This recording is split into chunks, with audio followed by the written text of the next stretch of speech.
pagi semua, perkenalkan nama saya Desi Marteti Nindaha dengan NIM 86041410611, Prodi Pendidikan Guru Sekolah Dasar, Saluk UT Medan. Pada kesempatan ini, saya akan membahas tentang pilar-pilar pendidikan menurut Ki Hajar Dewantara dan relevansinya dalam menghadapi berbagai tantangan pendidikan di era digital. Menurut saya, pilar dalam konteks pendidikan dapat diartikan sebagai dasar atau tiang penyangga yang menjadi kekuatan utama dalam pelaksanaan pendidikan. Pilar ini juga berfungsi sebagai pedoman agar proses pendidikan dapat berjalan dengan baik dan mampu mencapai tujuan yang diharapkan. Dengan adanya pilar yang kuat ini, pendidikan tidak hanya berfokus pada pengetahuan saja, tetapi juga pada pembentukan karakter dan keterampilan peserta didik. Ki Hajar Dewantara mengemukakan 3 prinsip dasar pendidikan yang masih sangat relevan hingga saat ini. Prinsip yang pertama yaitu Ing ngarso sung tulodo, yang berarti di depan memberi teladan. Dalam hal ini, guru harus menjadi contoh yang baik bagi peserta didik, baik itu dalam sikap, perilaku, ataupun tindakan sehari-hari. Prinsip yang kedua yaitu Ing madia mangun karso, yang berarti di tengah membangun semangat dan motivasi. Guru berperan sebagai pendamping yang mampu mendorong peserta didik untuk aktif dan percaya diri dalam belajar. Prinsip yang ketiga yaitu Tutwuri Handayani, yang berarti dari belakang memberikan dorongan dan dukungan agar peserta didik dapat berkembang secara mandiri sesuai potensi yang dimiliki siswa tersebut. Pada era digital saat ini, 3 prinsip tersebut tetap relevan, bahkan semakin penting untuk diterapkan.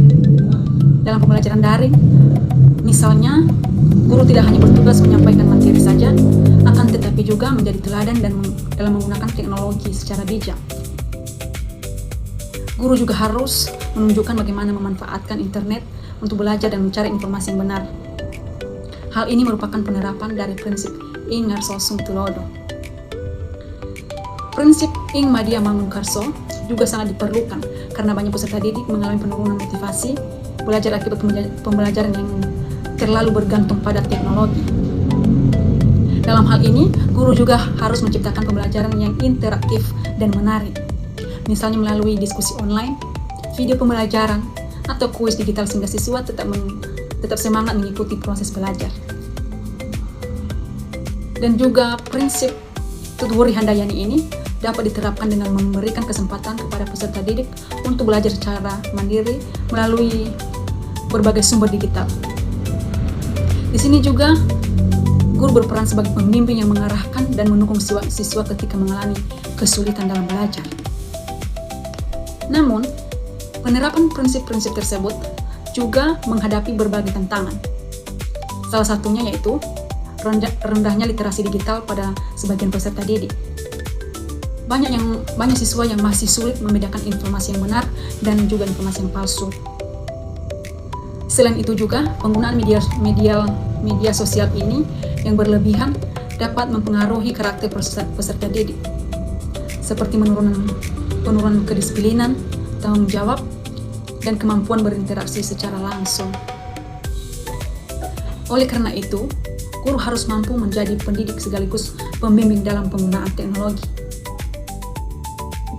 Sebagai contoh, ketika siswa mencari informasi untuk tugas sekolah, guru dapat mengajarkan cara memilih sumber yang terpercaya dan menghindari penyebaran informasi yang palsu atau tidak benar. Guru juga dapat menanamkan nilai-nilai karakter seperti kejujuran, tanggung jawab, dan etika dalam berkomunikasi di dunia digital. Sebagai refleksi, saya melihat bahwa pilar-pilar pendidikan Ki Hajar Dewantara ini masih sangat relevan untuk menjawab berbagai persoalan pendidikan nasional saat ini. Keteladanan guru dapat membentuk karakter peserta didik, motivasi yang diberikan guru dapat meningkatkan semangat belajar, dan dukungan terhadap kemandirian belajar dapat mempersiapkan peserta didik menghadapi perkembangan teknologi yang terus berubah. Dengan menerapkan ketiga prinsip tersebut secara konsisten, pendidikan Indonesia dapat menghasilkan generasi yang tidak hanya cerdas secara akademik, tetapi juga memiliki karakter yang kuat dan mampu menghadapi tantangan di era digital. Demikian penjelasan dari saya. Terima kasih.